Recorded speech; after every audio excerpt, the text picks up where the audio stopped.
My wife said, "If you don't trust me working late night with my boss every day, maybe we shouldn't be together."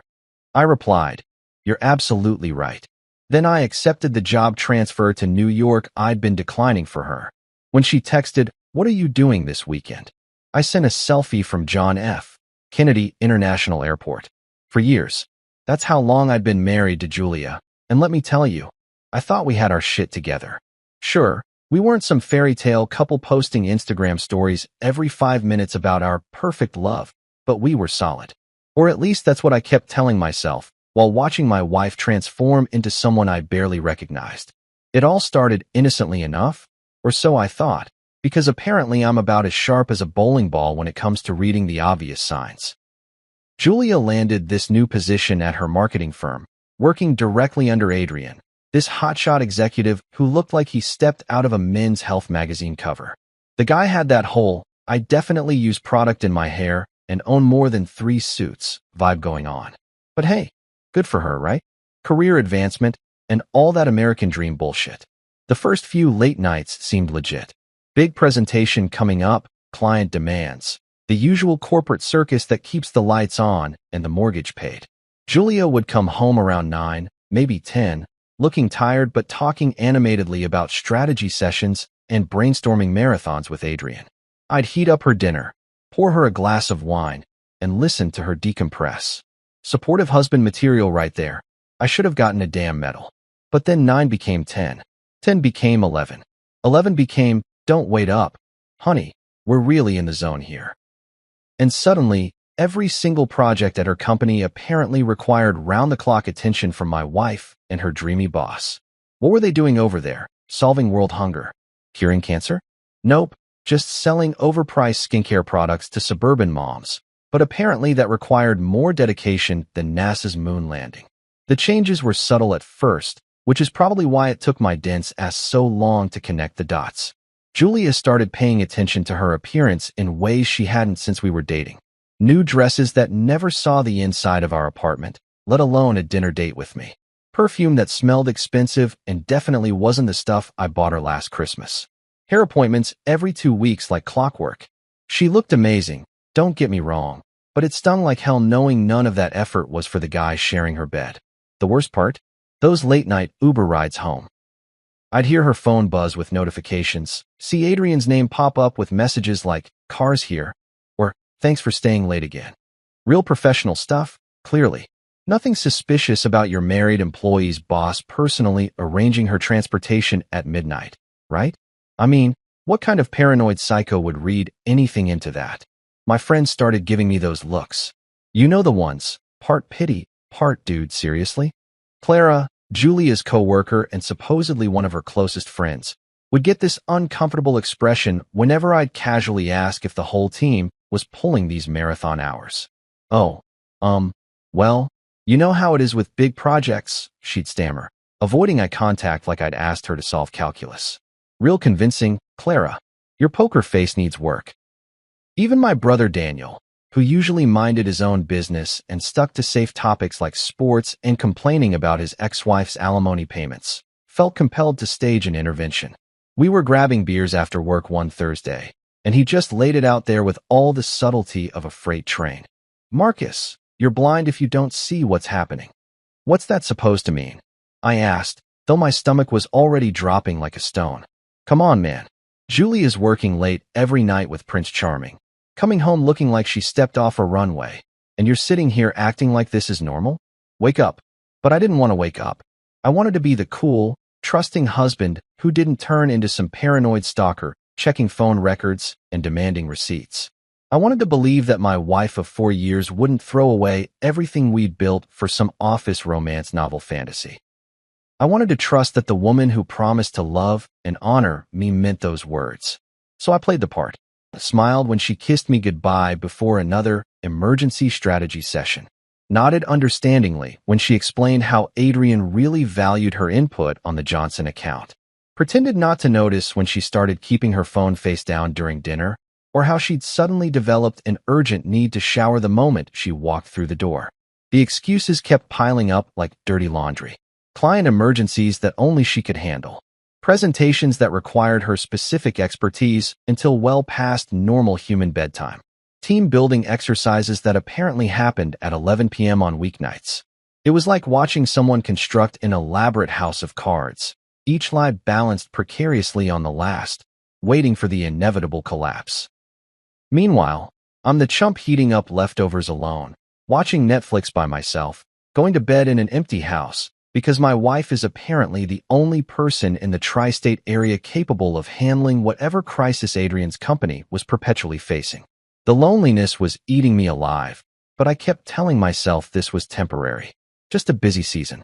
Things would go back to normal once this project wrapped up. Except there was always another project, another deadline. Another reason why Adrian absolutely needed Julia's undivided attention at hours when most people were home with their families, walking their dogs, or doing literally anything that didn't involve cozying up with their boss in an empty office building. I should have trusted my gut, should have listened to Daniel, to Clara's awkward stammering, to every red flag waving in my face like a matador's cape. But love makes you stupid, and hope makes you stubborn. I kept believing because the alternative, accepting that my marriage was a joke and my wife was playing house with another man, was too painful to process. For years of marriage, and this is what it came down to. Me, alone in our apartment, wondering if the woman I'd promised my life to was ever coming home. While my wife was busy playing corporate Cinderella with Prince Adrian, I was getting my own fairy tale offer. Except this one actually involved real money and didn't require me to pretend I was blind. Harold Peterson, my boss for the past 3 years and a straight shooter who looked like he'd stepped out of a 1950s business manual, had been dangling this New York opportunity in front of me like a carrot on a stick. The first time he brought it up was during one of our quarterly reviews, right around the time Julia's late nights were becoming a regular Tuesday through Thursday affair. Harold leaned back in his leather chair, the kind that probably cost more than my car payment, and dropped the bomb with characteristic bluntness. Marcus, I'm going to cut to the chase here. Corporate wants you in Manhattan. Regional director position, overseeing the entire East Coast operation. We're talking a 70% salary bump, company apartment overlooking Central Park, full relocation package, and enough responsibility to make your head spin in the best possible way. I nearly choked on my coffee. 70%? That wasn't just a raise. That was life-changing money. The kind of cash that could pay off our student loans, maybe even let us think about buying instead of renting. But before I could even process the numbers, my brain went straight to Julia mode. That's incredible, Harold, but my wife's got her career here. Her family's all local, and she's really building something with her current company. The words came out automatically, like some kind of programmed response. Good husband Marcus, always putting his wife's needs first, even when she was probably planning her next late-night strategy session with Mr. Perfect Hair. Harold gave me this look, part disappointment, part, are you kidding me right now?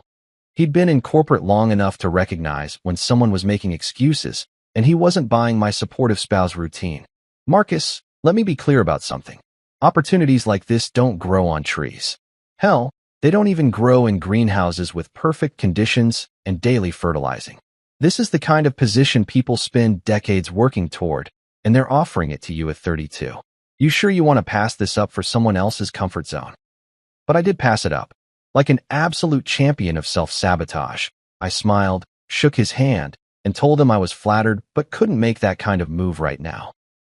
Harold looked like I'd just told him I preferred root canals to promotions, but he nodded and said he'd keep the position open for a few weeks, just in case I came to my senses. That night, I went home to an empty apartment. Shocking, I know, and tried to imagine telling Julia about the offer.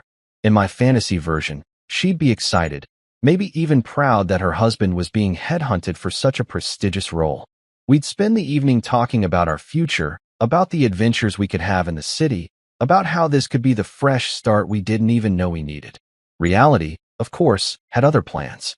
Julia strolled in at 11:47 p.m. looking like she'd been styled by a team of professionals, smelling like expensive perfume and somebody else's cologne.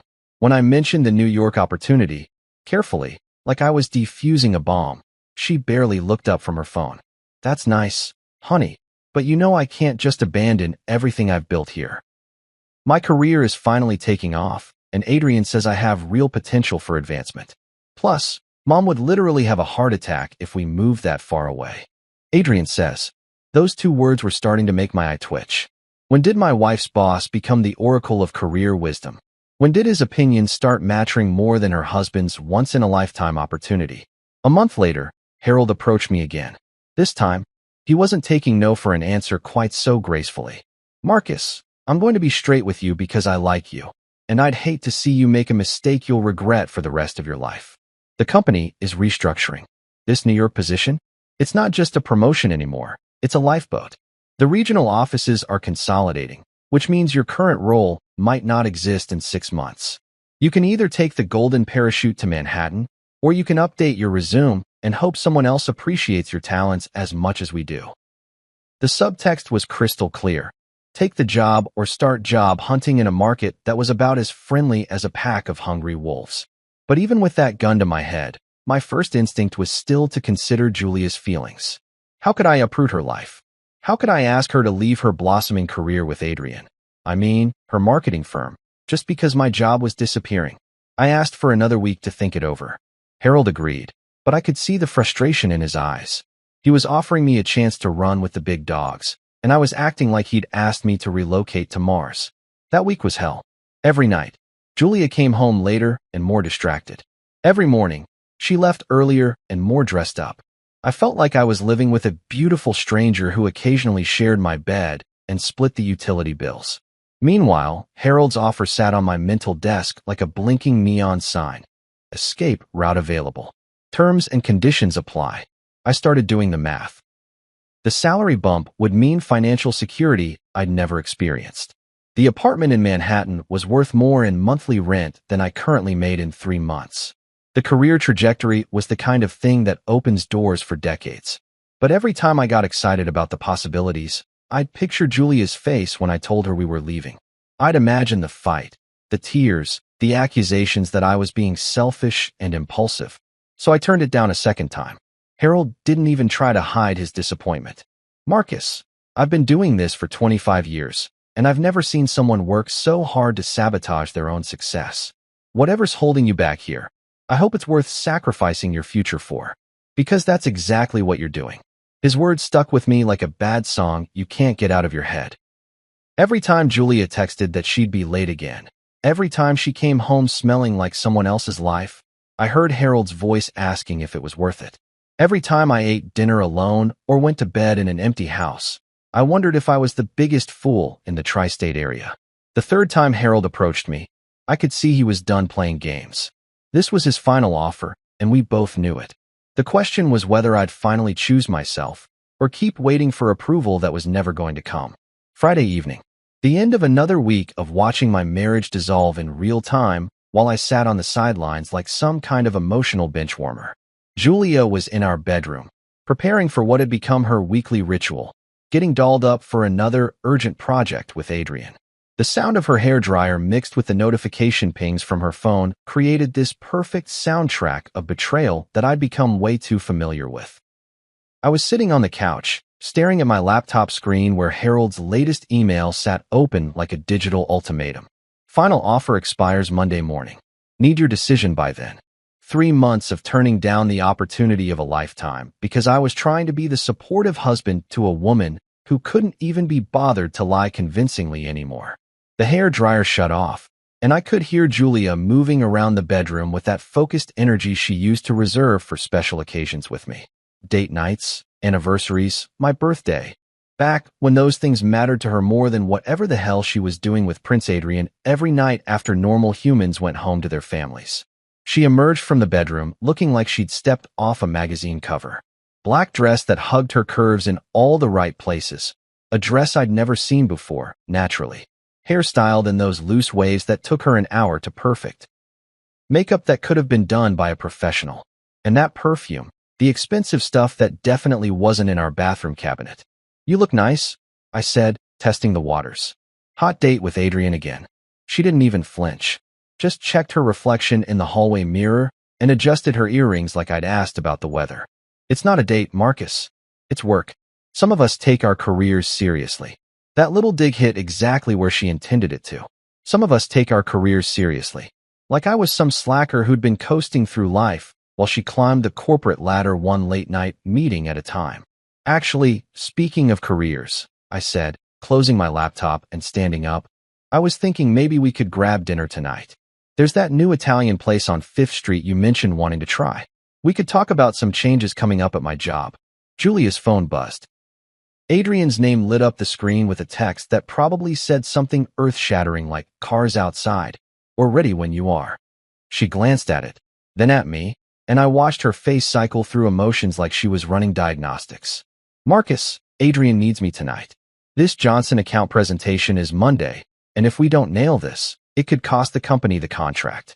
I can't just abandon my responsibilities because you suddenly want to play house." Play house. That's what she called me, wanting to have dinner with my own wife. My marriage had officially become a game of house, and apparently, I was the only one still playing. "Julia, you've been working late every single night for 3 months. Weekends too. When exactly are we supposed to spend time together? When am I supposed to matter in this marriage?" She rolled her eyes, like I was being some kind of needy child asking for attention during grown-up time.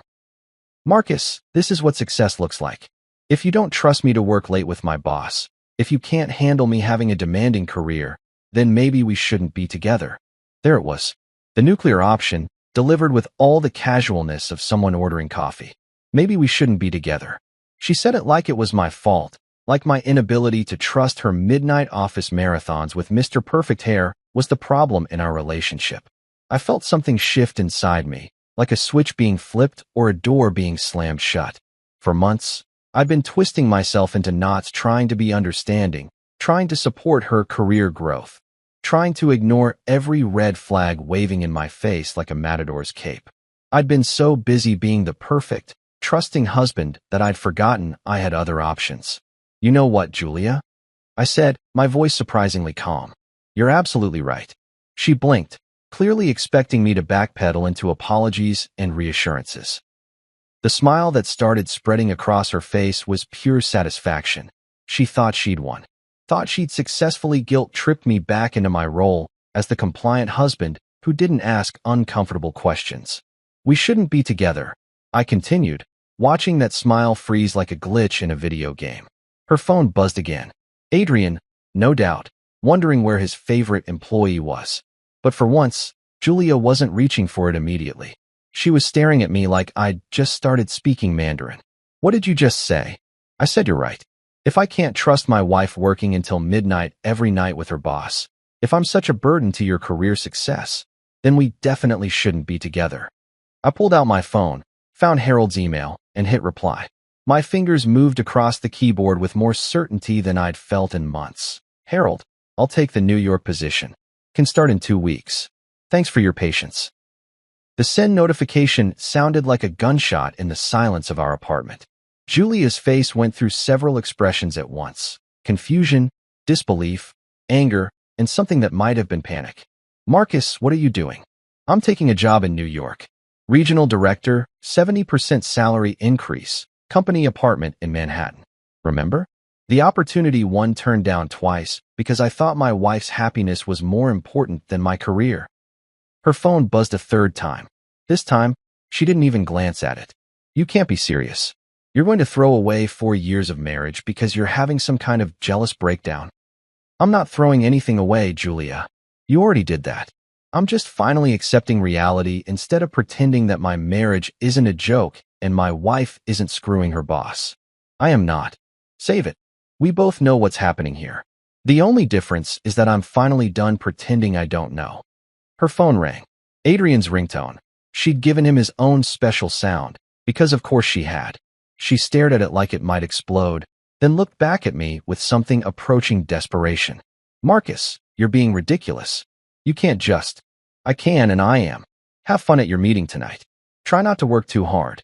I walked into the bedroom, pulled out my suitcase, and started packing. Behind me, I could hear Julia's phone ringing again, could hear her frantic whispered conversation with Adrian, could hear the reality of her choices finally crashing down around her. For the first time in months, I felt like I could breathe. The sound of my suitcase zipper cutting through the silence was like a period at the end of a very long, very painful sentence. 4 years of marriage, and it all came down to this. Me folding clothes while my wife had a panicked phone conversation with her boss/side piece in the living room. Adrian, I can't come tonight. Marcus is. He's lost his mind. He's packing. He says he's moving to New York.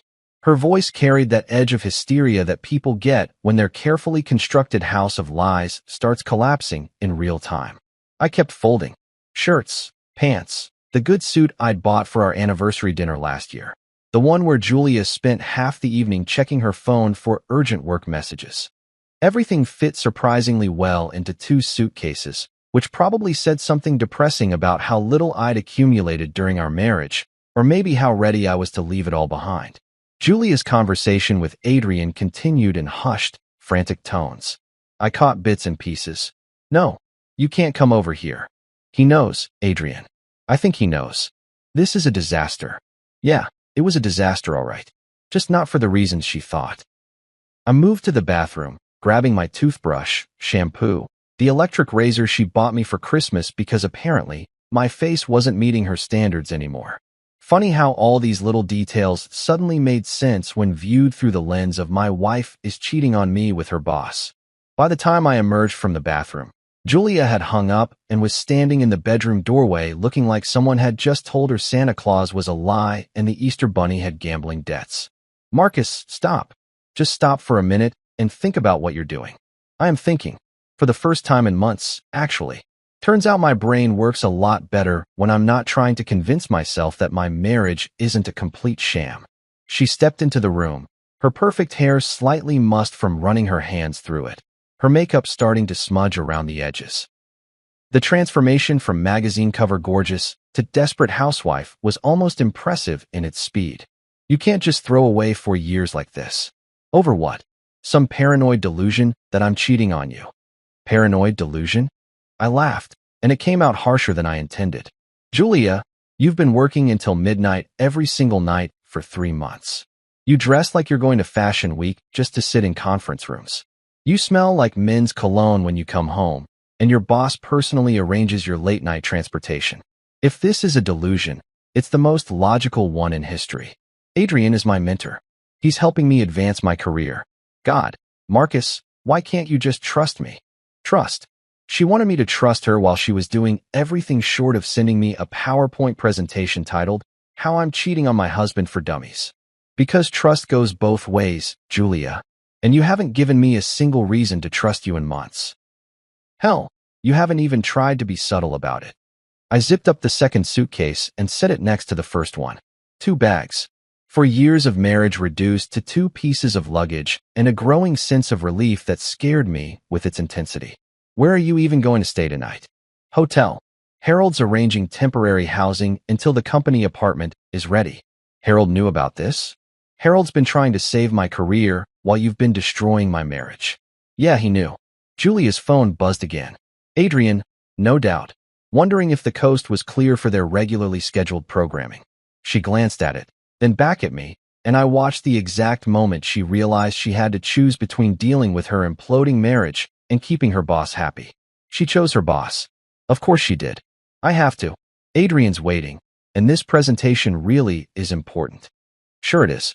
Don't let me keep you from your very important work. She grabbed her purse, checked her reflection in the mirror one more time, and headed for the door. But she stopped at the threshold, turning back with what I assumed was supposed to be her final guilt trip. Marcus, I'll cut back on the late nights if it bothers you so much. We can work this out. You don't have to run away to New York. Run away. Like I was some scared kid fleeing the scene instead of a grown man making a strategic career move while escaping a toxic marriage. Julia, the only thing that bothers me is that you think I'm stupid enough to believe your lies. Have fun with Adrian tonight. Try to keep it professional. She left, actually walked out the door to go spend the evening with her boss while her husband packed up his life and prepared to move across the country. The symbolism was so perfect it almost hurt. I called a locksmith. 24-hour service, because apparently there's a market for people who need to change their locks on a Friday night. Guy showed up an hour later, took one look at my suitcases and the general vibe of domestic apocalypse, and got to work without asking questions. Probably wasn't his first marriage-ending lock change. While he worked, I packed up Julia's stuff. not out of spite.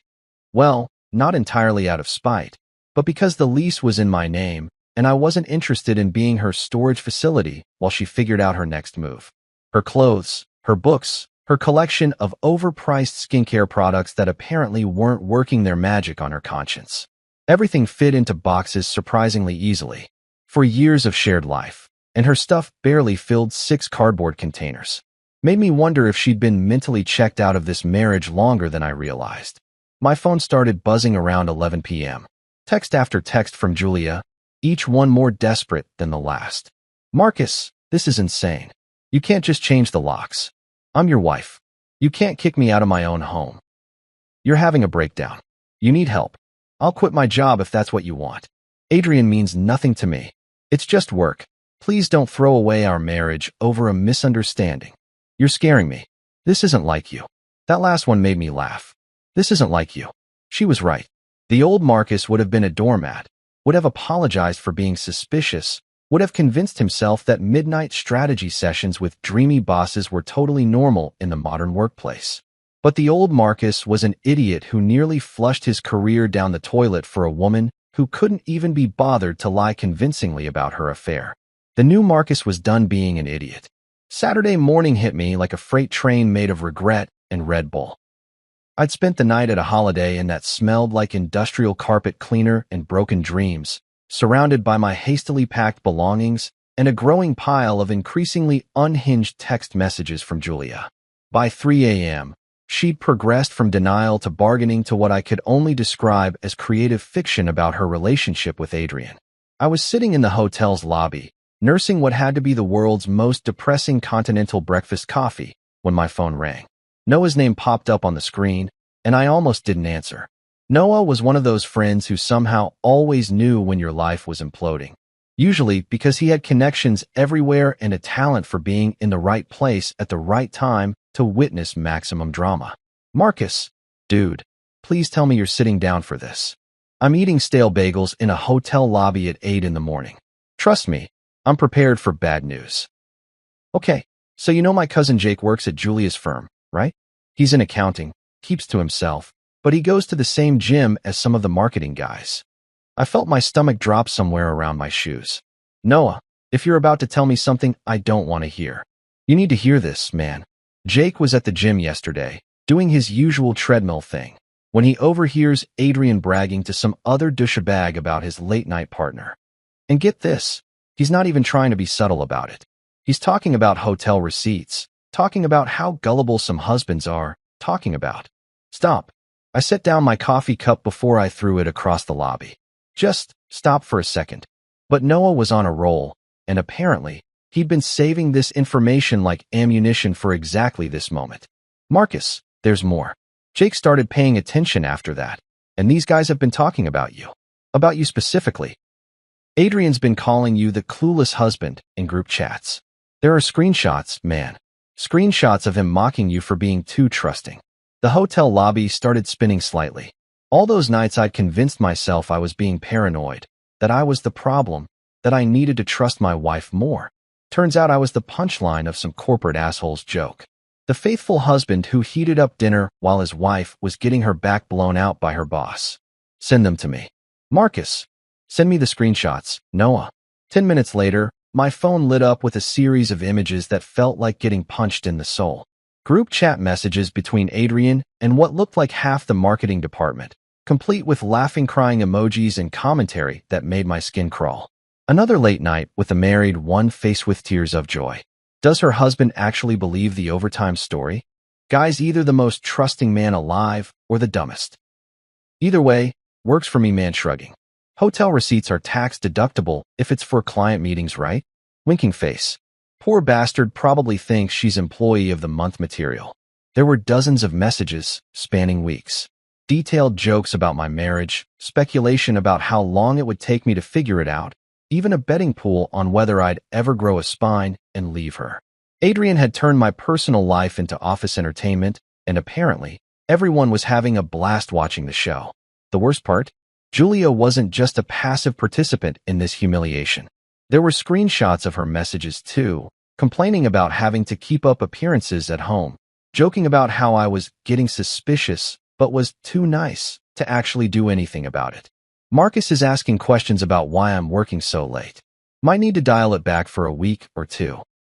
He wanted to go to dinner tonight, face with rolling eyes, had to pretend I cared about his day for 20 minutes before I could leave. Adrian says the Johnson account excuse is getting old. Need new material for why I can't be home before midnight. My wife, the woman I'd been married to for 4 years, the woman I'd turned down life-changing career opportunities for, had been treating our marriage like an inconvenient obstacle to her extracurricular activities. I wasn't even a person to her anymore. I was just Marcus, the annoying husband who asked too many questions and wanted too much attention. I forwarded all the screenshots to Julia with a single word, interesting. Then I turned off my phone and sat in that lobby for 2 hours, watching families check out with their luggage and their weekend plans, wondering how the hell I'd become such a joke. 4 years of marriage, and I'd been living in a sitcom where I was the bumbling husband who didn't know his wife was screwing around. Except it wasn't funny, and I was the only one who didn't know the punchline. When I finally turned my phone back on, I had 17 missed calls from Julia and about 30 text messages that started apologetic and rapidly devolved into full-scale panic. Where did you get those messages? You're taking them out of context. Adrian was just joking around. You know how guys talk. Those messages don't mean anything. You can't trust Jake. He's always been jealous of Adrian. This is invasion of privacy. You had no right to get those screenshots. I never said anything bad about you. Those messages are fake. Marcus, call me back. I'm coming to the hotel. Which hotel are you at? You can't just ignore me. I'm your wife. Adrian is nothing to me. It was just a mistake. Please don't leave me over some stupid office gossip. I love you. Doesn't that mean anything? Fine. Ignore me. But you're destroying our marriage over lies. I can't believe you're choosing strangers over your own wife. You're having a mental breakdown and you need help. This is emotional abuse. You're punishing me for having a career. The progression from panic to anger to desperation to blame was almost impressive. She'd managed to hit every stage of getting caught in a lie, complete with gaslighting and victim blaming. Classic cheater's playbook, executed with the precision of someone who'd probably been practicing these responses in case this day ever came. I deleted all the messages without responding. Let her panic. Let her wonder.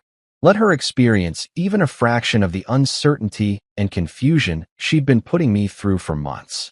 My phone rang again. Julia's ringtone, the one I'd thought was cute when we were dating, now sounded like nails on a chalkboard. I sent it straight to voicemail and started packing my stuff.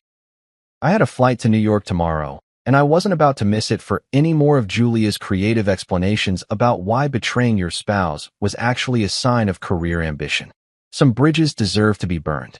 Sunday morning, the day of my flight to New York, I was finishing up my last-minute packing when the sound of aggressive door pounding shattered the peaceful silence of my hotel room.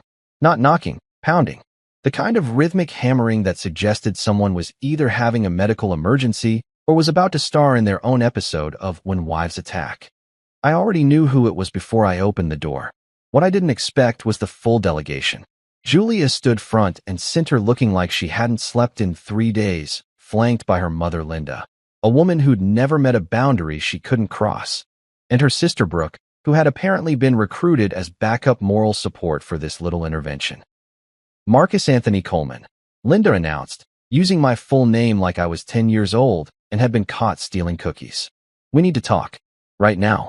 They pushed past me into the hotel room without waiting for an invitation, which was pretty much standard operating procedure for Linda. The woman had all the subtlety of a bulldozer wearing lipstick and had never encountered a family crisis she couldn't make worse by getting involved. Nice to see you too, Linda. Brooke. I closed the door and turned to face what was clearly going to be an ambush disguised as a concerned family meeting. Julia looked terrible, which gave me a weird sense of satisfaction I probably shouldn't admit to.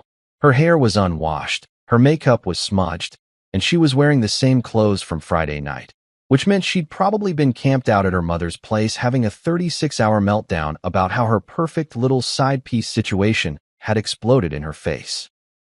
Marcus, Brooke started, using her therapist voice. She was getting her master's in psychology, which apparently made her the family expert on everyone else's mental health. Julia told us you're having some kind of breakdown. Quitting your life and running away to New York isn't a normal response to marital stress. Marital stress. I almost laughed. Is that what we're calling it? Linda jumped in before I could elaborate. Young man, Julia explained everything. She's been working hard to advance her career, and instead of supporting her like a good husband should, you've been spying on her and making wild accusations. Now you're abandoning your marriage over some paranoid fantasy. Paranoid fantasy? I pulled out my phone, found the screenshots Noah had sent me, and held it up. Would you like to see the group chat where Julia's boss calls me the clueless husband while bragging about hotel receipts with my wife? The room went dead silent. Linda's mouth actually dropped open, which was the first time in 20 years I'd seen her speechless. Brooke looked like someone had just explained that everything she thought she knew about physics was wrong.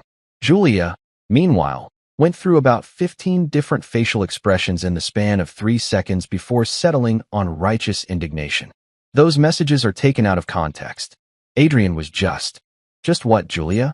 Just joking around about screwing another man's wife? Just having a laugh about how gullible I am while you two were playing house on company time? I scrolled through the screenshots, reading aloud some of the choicest quotes. Linda's face got paler with each message, and Brooke kept glancing between me and Julia like she was watching a tennis match where someone was about to get beheaded. Poor bastard probably thinks she's employee of the month material, I read. Guy's either the most trusting man alive or the dumbest. Either way, works for me. Real professional relationship you've got there, Julia. Marcus, stop, Brooke said quietly. This is what, Brooke? Hard to hear? Uncomfortable? Yeah. Imagine how I felt living it while everyone I knew was giving me pity looks and trying to figure out how to tell me my marriage was a joke. Linda had finally found her voice again. Julia Marie, what in the hell is this? She was using her daughter's full name now, which meant someone was about to get the lecture of their life. Julia's defense strategy was predictable: deflect, minimize, blame everyone else. Mom, those messages don't mean what Marcus thinks they mean. Adrian has a twisted sense of humor, and the guys at work are immature. I never did anything wrong. Never did anything wrong. I pulled up another screenshot. Here's one where you complain about having to keep up appearances at home. Here's another where you joke about me being too nice to actually leave you. What exactly do you call that, Julia? I was venting.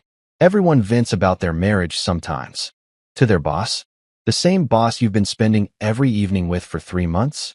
The same boss who's apparently been collecting hotel receipts for your client meetings? Brooke was shaking her head like she couldn't process what she was hearing. Julia, please tell me you didn't actually. I didn't do anything. Julia exploded. God, you're all acting like I committed murder. So what if Adrian and I got close? So what if we spent time together outside of work? That doesn't mean anything happened. Nothing happened. I scrolled to another screenshot. Here's Adrian talking about how the married one gives the best presentations after midnight. Here's him making jokes about soundproofing hotel rooms. What kind of client meetings require soundproofing, Julia? The silence that followed was deafening. Linda looked like someone had told her that her retirement fund had been invested in Monopoly money. Brooke was staring at her sister with the expression of someone who'd just discovered their childhood hero was actually a serial killer. Julia tried one last desperate play. This is emotional abuse. You're ganging up on me, humiliating me with private messages that were stolen from my workplace. I could probably sue Jake for this. Sue Jake. I laughed, and it came out bitter as black coffee. Julia, the only person who humiliated you is you. These aren't private love letters that got hacked. These are your boss and coworkers making fun of your marriage in a group chat. You turned our relationship into office entertainment. Linda finally spoke, her voice smaller than I'd ever heard it. Julia, honey, is this true? Have you been with this man? Mom, it's complicated. You don't understand the pressure I'm under at work, the expectations. It's a yes or no question, I interrupted. Did you or didn't you sleep with Adrian? Julia's face crumpled. Not in a sad way, in a defeated way. The way people look when they realize their elaborate house of cards has finally collapsed, and there's no point in pretending the pile of cardboard was ever a real building. It wasn't supposed to happen like this, she whispered. And there it was. Not an admission, exactly, but close enough. Linda sat down heavily on the hotel room's single chair. Brooke covered her face with her hands, and Julia started crying. Real tears this time. not the manipulative ones she'd been using for 3 days. I have a flight to catch, I said, zipping up my carry-on bag. My new life starts in about 4 hours, and I'm not missing it for any more of this drama. I handed Brooke the screenshots. Here, show these to whoever needs to see them. I'm done being the bad guy in my own marriage. As I walked toward the door, Linda called out one last time. Marcus, what do you want us to tell people? Tell them the truth, Linda. For once in this whole mess, just tell the truth. Landing at JFK felt like stepping through a portal into a parallel universe where I wasn't the punchline of my own life story. The moment I walked off that plane, breathing in air that didn't smell like broken dreams and other people's cologne, I knew I'd made the right choice. Hell, I should have made this choice months ago, but better late than never, right? The company car was waiting, an actual black sedan with my name on a placard, like I was some kind of executive instead of a guy who'd spent the last 72 hours discovering that his marriage was basically a reality TV show where everyone knew the plot twist except him. The driver, a cheerful Puerto Rican guy named Miguel, spent the ride into Manhattan giving me the unofficial tour. First time in the city? First time living here. I visited, but this is different. Yeah, man, it's always different when you're staying. You running towards something or away from something? I laughed, surprised by his directness. Little bit of both, I guess. Best kind of move. Fresh starts are good for the soul, you know? Miguel was right. As we crawled through the Lincoln Tunnel and emerged into the chaos of Midtown, I felt something I hadn't experienced in months. Excitement about my future. Not anxiety, not dread, not that sinking feeling of watching my life spiral down the drain while I stood there with a plunger. Actual honest-to-God excitement. The apartment was on the Upper West Side, 15 floors up with a view of Central Park that made my old place look like a closet with delusions of grandeur. Floor-to-ceiling windows, modern kitchen, enough space to actually think without bumping into reminders of my failed marriage. It was furnished with that corporate housing aesthetic, clean, professional, and completely devoid of personality, which was exactly what I needed. I stood at those windows for 20 minutes, watching joggers and dog walkers navigate the park paths below, and realized this was the first time in months I'd looked at something without wondering what Julia was doing, where she was, or who she was with. The constant background anxiety that had become my normal had just evaporated. My phone buzzed with yet another text from Julia. She was up to about 50 unread messages at this point, but I didn't even glance at it. Whatever crisis she was manufacturing back home was no longer my problem to solve. Monday morning came with a wake-up call I'd almost forgotten existed. Genuine enthusiasm for work. I'd been going through the motions at my old job for so long that I'd forgotten what it felt like to actually give a damn about what I was doing. Harold had set up meetings with the entire regional team, and walking into that conference room felt like stepping into the major leagues. The team was sharp, motivated, and refreshingly drama-free. No one was sleeping with anyone else's spouse. No one was using group chats to mock their colleagues' personal lives, and everybody seemed to understand that working late meant actually working, not using the office as a cover story for extracurricular activities. Sarah, the marketing director, gave me the rundown on our biggest accounts. Mike from operations explained the logistics challenges we were facing. Jennifer from finance walked me through the budget projections that made my old salary look like pocket change. These were professionals who treated their careers like careers, not like elaborate schemes to justify infidelity. So what brought you to New York? Sarah asked during lunch. We were at some trendy place near the office where the sandwiches cost more than I used to spend on groceries. But the company was picking up the tab, so I was living large. Better opportunity, I said, which was true without being the whole truth. Sometimes you need a change of scenery to remember who you are. I get that. I moved here from Chicago 5 years ago. Best decision I ever made. There's something about this city that forces you to level up, you know? She was right. In the weeks since I'd arrived, I'd already started changing. Walking faster, thinking bigger, carrying myself like someone who belonged in rooms where important decisions got made. The version of Marcus who'd spent months heating up dinner alone while his wife screwed her boss felt like a character from someone else's life. Meanwhile, back in my old hometown, the fallout was apparently reaching nuclear levels. I'd been getting updates from Noah, who seemed to be enjoying the drama more than anyone should. Dude, Julia's life is imploding in real time, he told me during one of our check-in calls. She tried to go back to work Monday, but word about the screenshots had spread through the office like wildfire.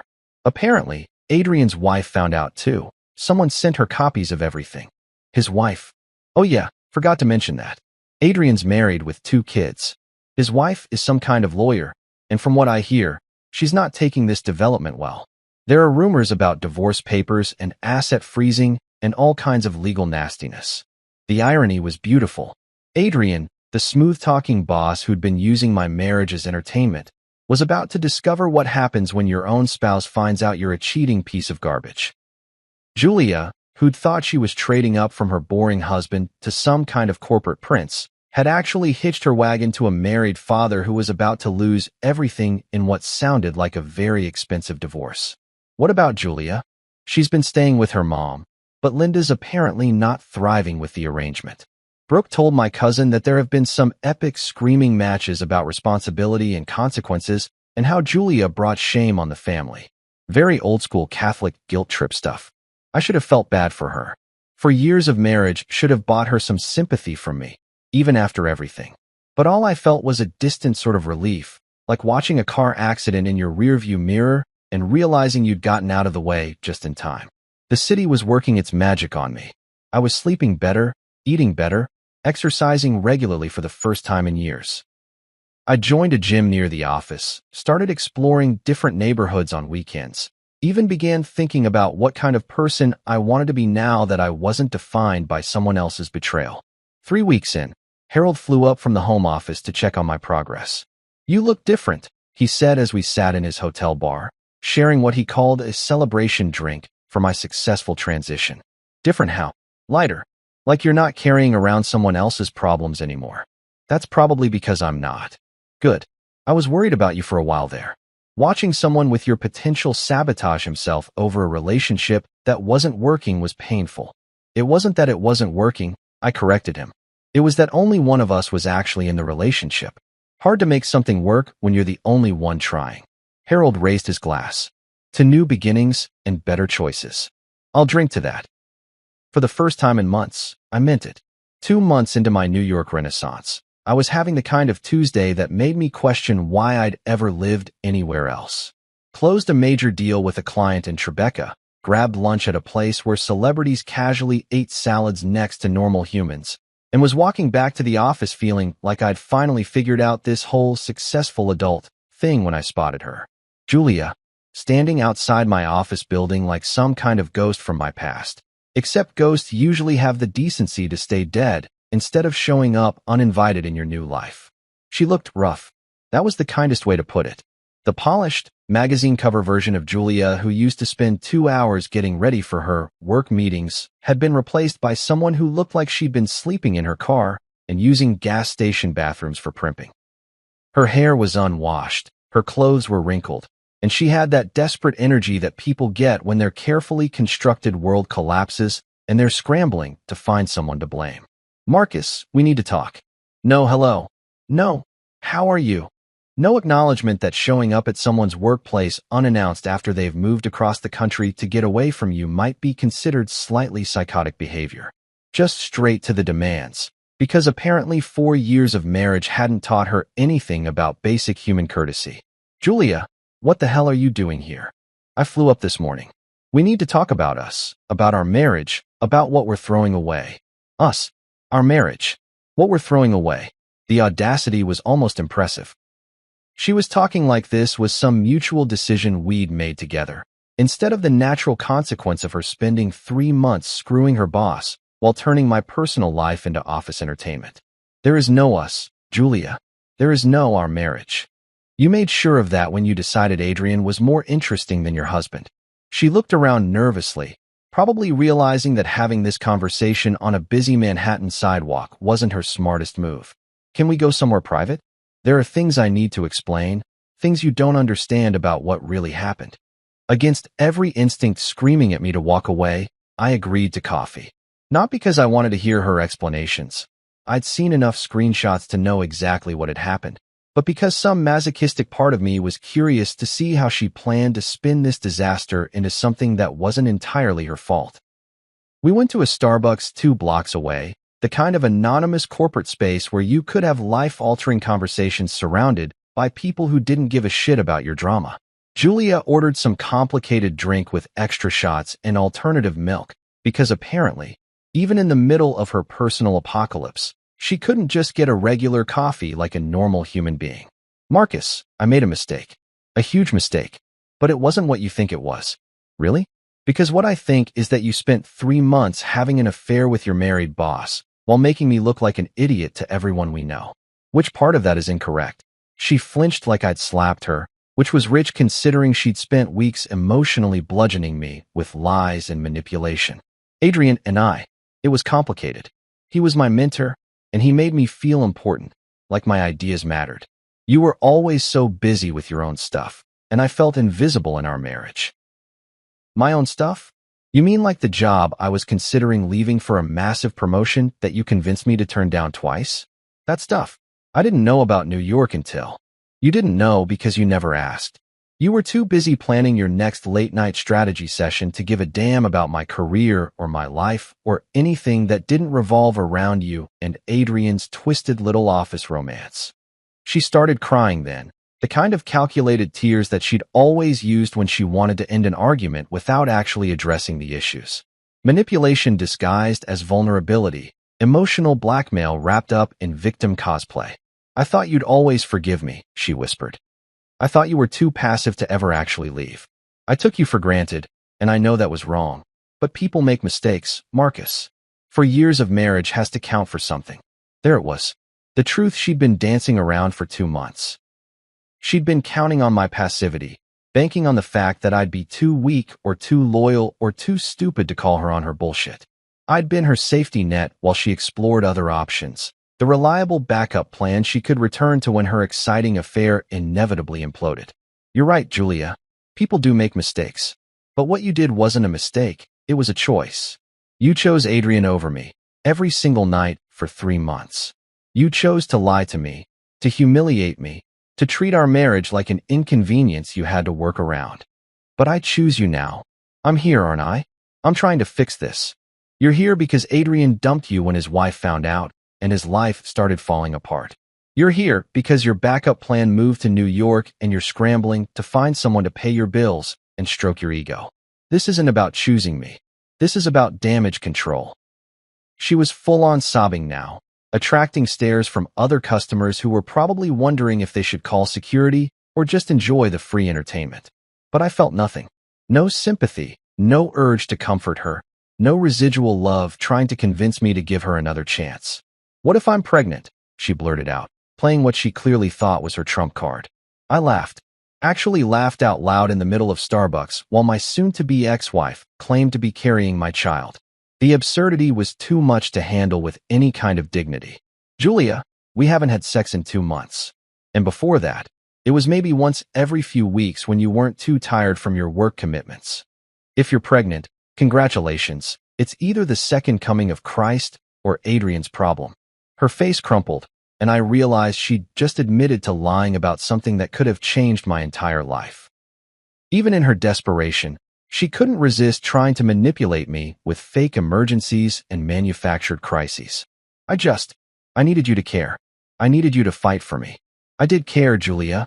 For 4 years, I cared more about your happiness than my own success, more about your comfort than my own career, more about saving our marriage than saving my dignity.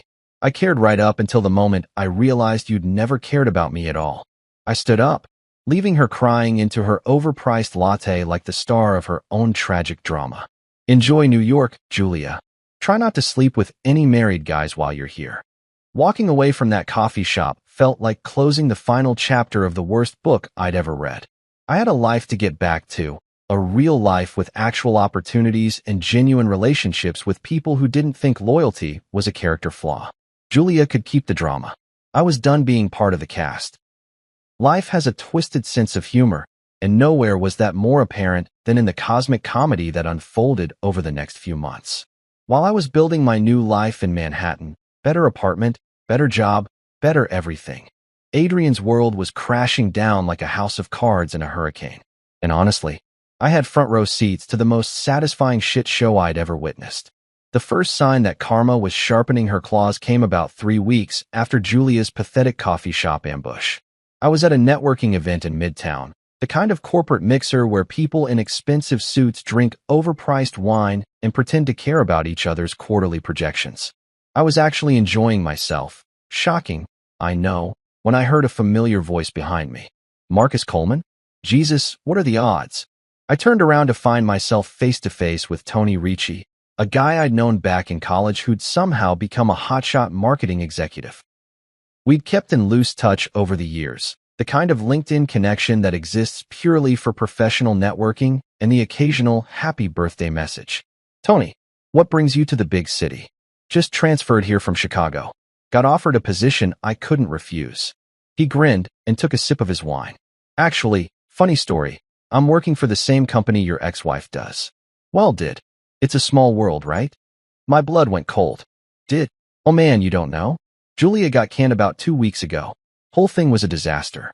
Apparently, she was having an affair with some executive, and when his wife found out, she went nuclear. Hired a private investigator, got evidence of company resources being used for personal activities. Hotel rooms charged to corporate accounts, that kind of thing.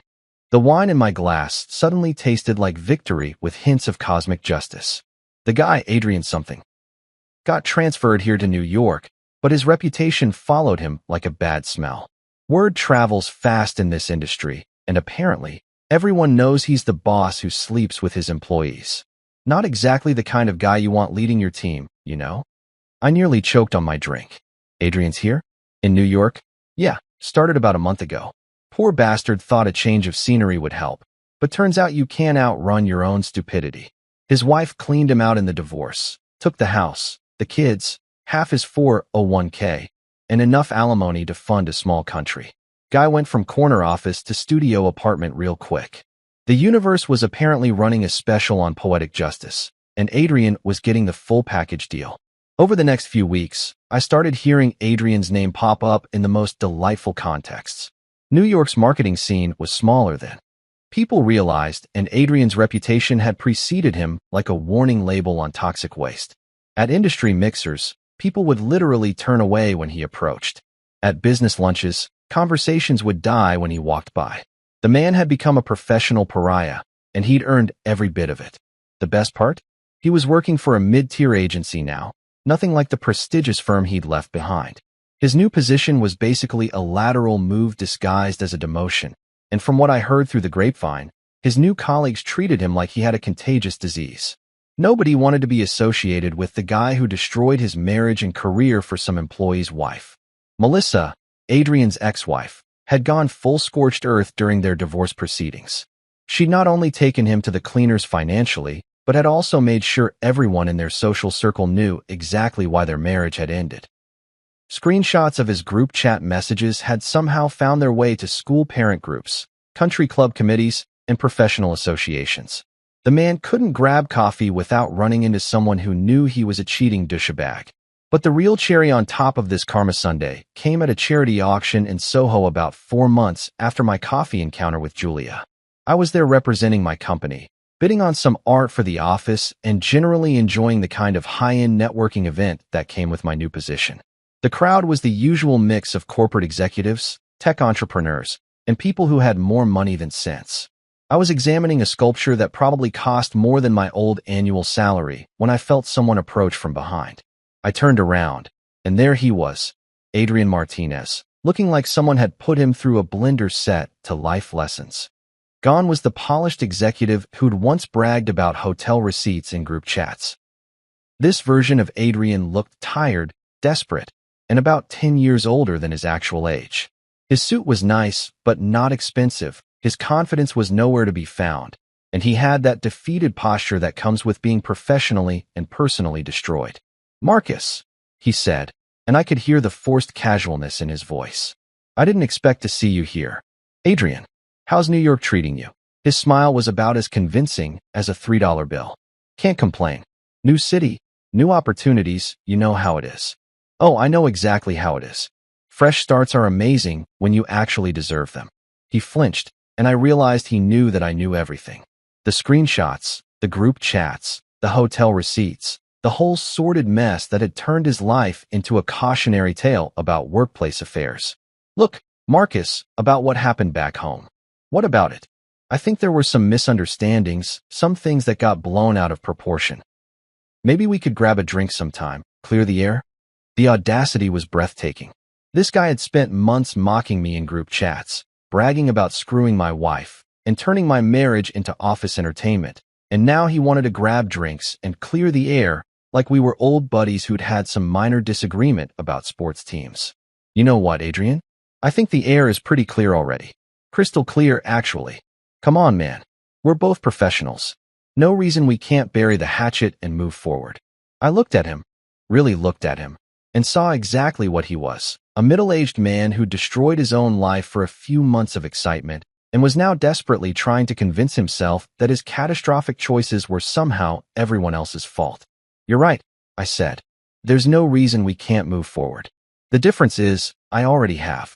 You buried yourself, Adrian. I don't need to bury anything. His face went pale, and I could see the exact moment he realized that I wasn't going to help him rehabilitate his image or pretend his actions hadn't destroyed multiple lives. I walked away, leaving him standing there with his fake smile and his desperate networking attempts.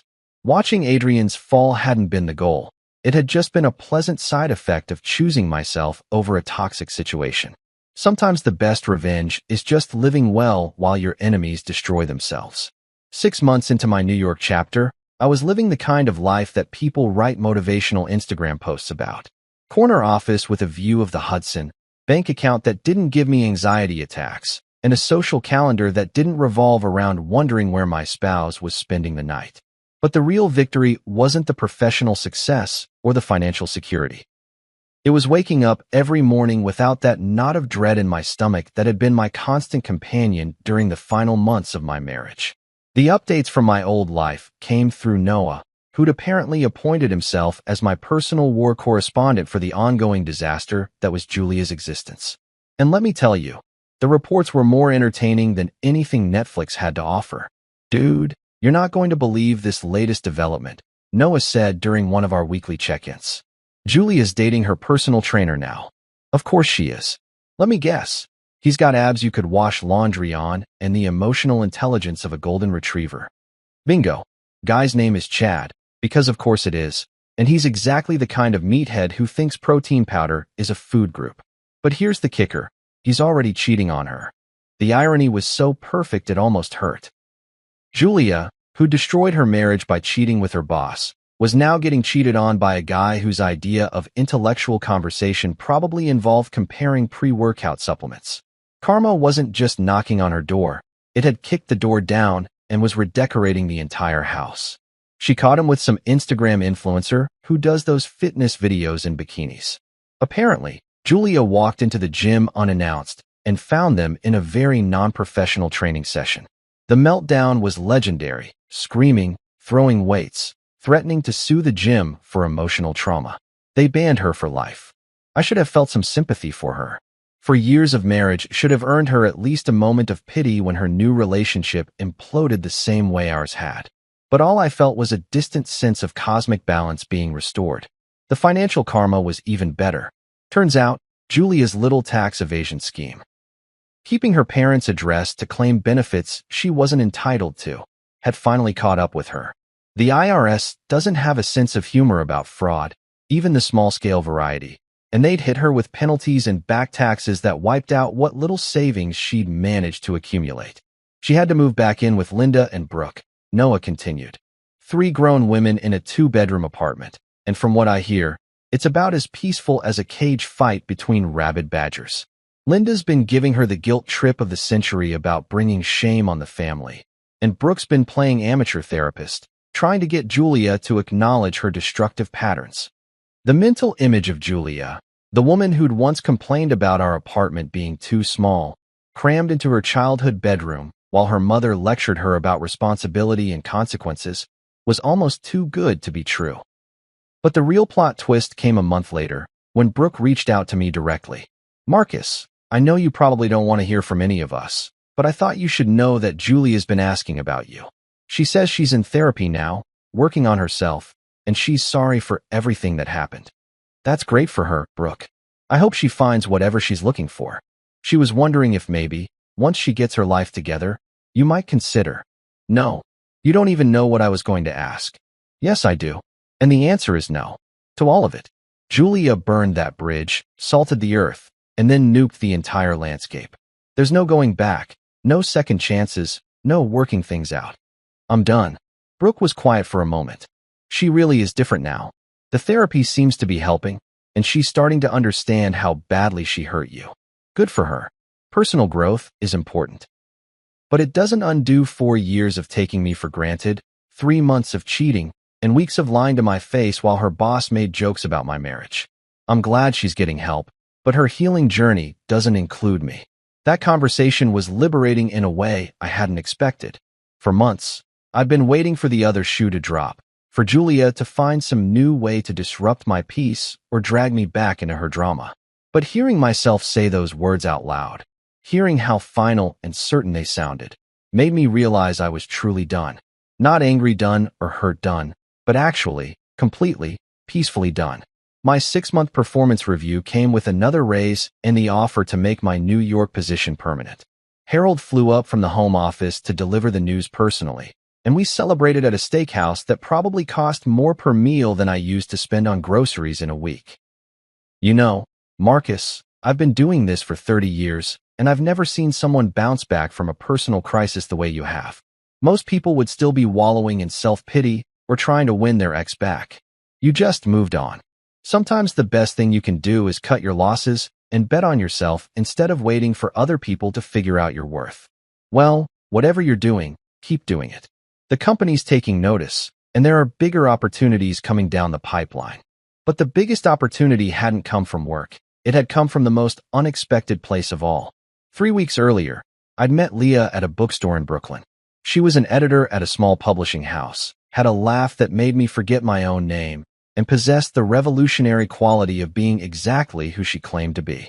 Our first date was coffee that turned into dinner that turned into a 6-hour conversation about everything and nothing. Our second date was a comedy show in the village where she laughed at my terrible jokes and made better ones of her own. By the third date, I realized I'd forgotten what it felt like to be with someone who actually wanted to be there. Leah didn't work late with mysterious bosses. She didn't have secret group chats where she mocked my existence. She didn't treat our relationship like an inconvenience to be managed around her real priorities. She was just present, honest, real. You know what I like about you? She said one evening as we walked through Central Park, the same park I could see from my apartment windows. My devastating good looks and humble personality? Your peace. You've got this calm confidence, like you know who you are and you're comfortable with it. It's attractive as hell. Peace. That wasn't a word anyone would have used to describe me a year ago. A year ago, I was the guy who heated up dinner alone while his wife screwed her boss. The guy who turned down life-changing opportunities to accommodate someone else's lies. The guy who was so afraid of being alone that he stayed in a relationship that was slowly killing him from the inside. Standing there in Central Park with Leah, looking up at the skyline of a city that had given me back my life, I realized that Julia had been right about one thing. If I couldn't trust her working late with her boss, we shouldn't have been together. She was absolutely right. And choosing myself had been the best decision I'd ever made.